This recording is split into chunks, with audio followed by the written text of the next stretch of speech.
Welcome to another video. In this video I'm going to be doing some more work on the Q7. So here's what I got to do with the Q7. So obviously I got to change out the air filter, which goes right here. I got a fuel filter that goes right here, and then I got a cabin air filter that goes inside of the cab of the car. So I already made a video on how to change the air filter, so I'll post a screenshot up here, and also the link will be down in the description. And I also did the same thing also with the fuel filter.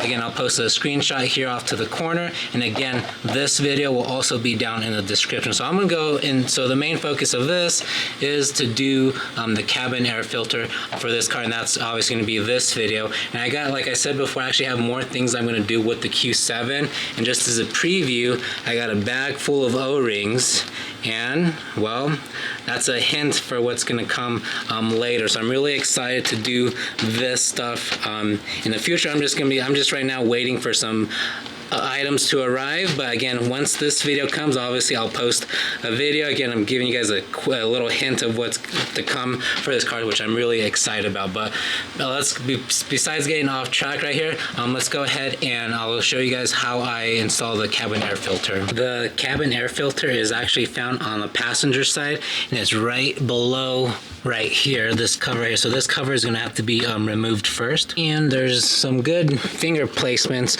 where all you have to do is just push and pull down just like that, and it's all connected by these clips. And then before you actually try to remove, there is a light connection right here.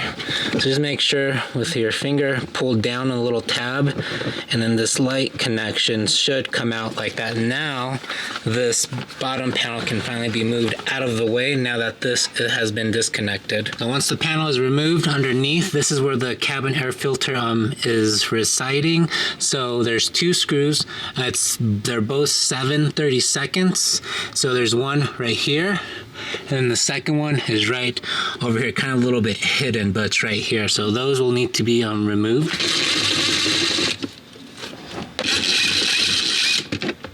Alright, so both the screws are removed.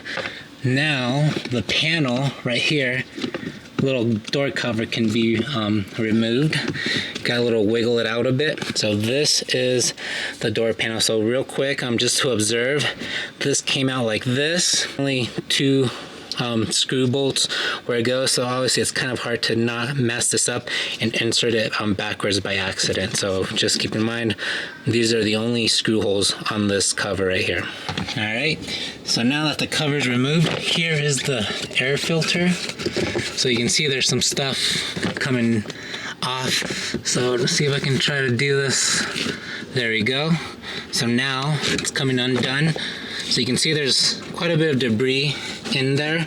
Okay, so now the air filter's out, and this is how I removed it, because it's really important to know. See these arrows right here? There's an arrow here and an arrow right here. So those arrows, once you remove the filter, the arrows are pointing towards the engine bay. So that's the direction of the airflow. So now it's time to put it in do everything in reverse order.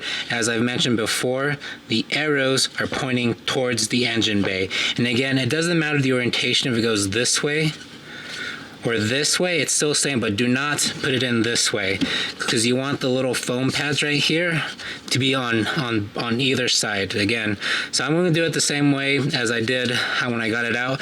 I had the indicators on top and not on the bottom, but again, it's totally personal preference, as long as it's orientated in the right direction in the airflow, and that this is in the right direction. So obviously a little bit of maneuvering to get it in, and just like that. And now the cover goes back on, and again the screws are pointing towards the passenger side, and then the screws do not have to be torqued super tight. Obviously I'm using an impact gun. That's about good. And then just this second one's a little tricky because it's kind of out of sight. There we go. Okay, so when it comes to putting on the cover, connect the light back on, and you want the little, where it's like little clicky part that's facing up, because that's the way this gets connected. And now So there's these little slots up here. So right here, see the slot right here? This will connect right here in this loop, and then there's a little hook right here that also connects. So you gotta go from back like this once it sits in there, and now these clips right here, 1, 2, and 3, just gets pushed up, and that is it.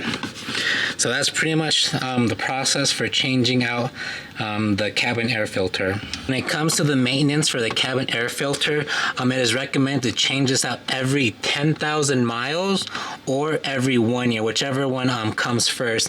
And again, this might also depend also on where you drive. Is it super dusty? You know, because obviously, as you guys can see, you know, when I pulled out the filter, you know, I had some debris leaves, you know, coming out. So it definitely depends on where you live. If it's super dusty, is it, you know, is the air really, you know, clear, whatnot. So this is definitely gonna depend on where the vehicle is being driven. For me, it's very, you know, dry where I am. It's high altitude, so it's you know, kind of, I think the 1 year is definitely recommended, or the 10,000 miles. So that is the process on changing out the cabin air filter.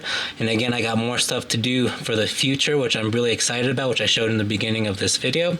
So I hope you guys learned something new, and thank you for watching, and have a good one.